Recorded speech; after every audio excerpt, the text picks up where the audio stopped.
Welcome to Vacuum Wars, and to our review of the brand new Shark Detect Pro cordless vacuum. I think it's one of Shark's most innovative and interesting products in recent years, and after putting it through all kinds of tests the past few weeks, I think it may be one of my favorite cordless vacuums yet. But it's not for everyone, so in this video I'll go over all the pros and cons of the Shark Detect Pro. So links in the description, and let's get started. The Shark Cordless Detect Pro comes in at least two different packages. The one I bought just had the vacuum itself, one attachment, and a clip for storage, but there's also a package that comes with an auto empty station. As far as the pros, the first thing I noticed was the weight and feel of the handle, which we weighed at a little under 1,200 grams, which is incredibly light. It's about 30% lighter than the typical Shark cordless stick vacuum, and it's almost half the weight of the new Dyson Gen 5 Detect, which really does make a difference. The floorhead is a new design, in part for a lighter weight. Its swivel was responsive, and it was just well balanced. Overall, it was one of the easiest to use cordless stick vacuums I've ever tested, which is saying something. Another big pro is its pickup ability. The new floorhead design is interesting. It's kind of a hybrid between a soft roller and a regular roller. It has an extra tall front gate for large debris to pass through, so just like the Duo Clean, the Detect Pro is really good for hard floors. It's great for fine debris and pet hair, while also being able to tackle large debris easily. Same thing with carpets. It was significantly better than average with all the debris types and sizes we tested. It was also better than average with the crevice pickup test and with the carpet deep clean test, where we see how good it is at vacuuming up embedded sand in medium pile carpet. It also has Shark's anti-hair tangle system, which are little combs that actively remove the hair from the roller as you vacuum, and we found this to work nearly perfectly in our 7 and 14-inch hair tests. Another big pro is all about its detect features. So automatically adjusting cordless vacuums have become a thing in the past few years, and they optimize battery life and performance.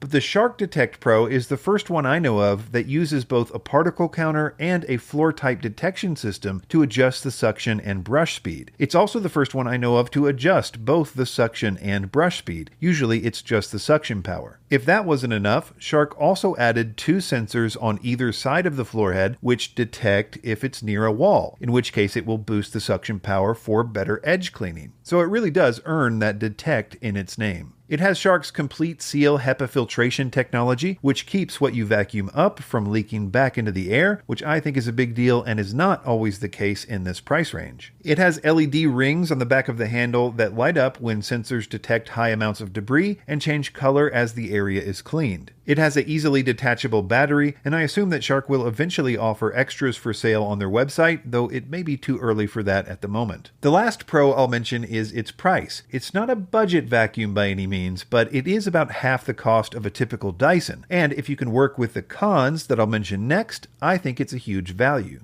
Moving on to the negative stuff. The first thing is its battery life. Shark says it can get 40 minutes on low power, which is a little below average, but not that bad. I tested it on its max power mode with the head attached, and it got just under 15 minutes, which is actually more than the Dyson Gen 5 gets on its max power mode with its combo brush attached. If you're using the Shark in its detect mode, where it will adjust the power level for you, you'll get somewhere in between these two numbers. I was able to vacuum my 1,000 square foot floor plan without depleting the battery, but your results will depend on how much carpet you have and how dirty your floors are. Another compromise that Shark had to make to keep the weight down is its dustbin capacity, and while I don't have official numbers for that, it's probably around 330 milliliters, which is definitely below average, but not that much different from Shark's other popular cordless stick vacuums. Another negative thing was the power metrics. It was below average in pretty much every power test that we did. The glass half full version of that is because that raw power did not seem to affect its pickup ability, deep clean scores, or crevice pickup numbers, which were all above average. The lower power numbers more likely speak to an efficient floorhead design, which doesn't need all that much power. Another thing is that the version that I bought only came with a crevice tool, which is not very useful. I was disappointed with this because it is so light and easy to use that I wish I had some kind of dusting brush or at least an upholstery attachment. There does seem to be one of these available on the version with the auto empty station,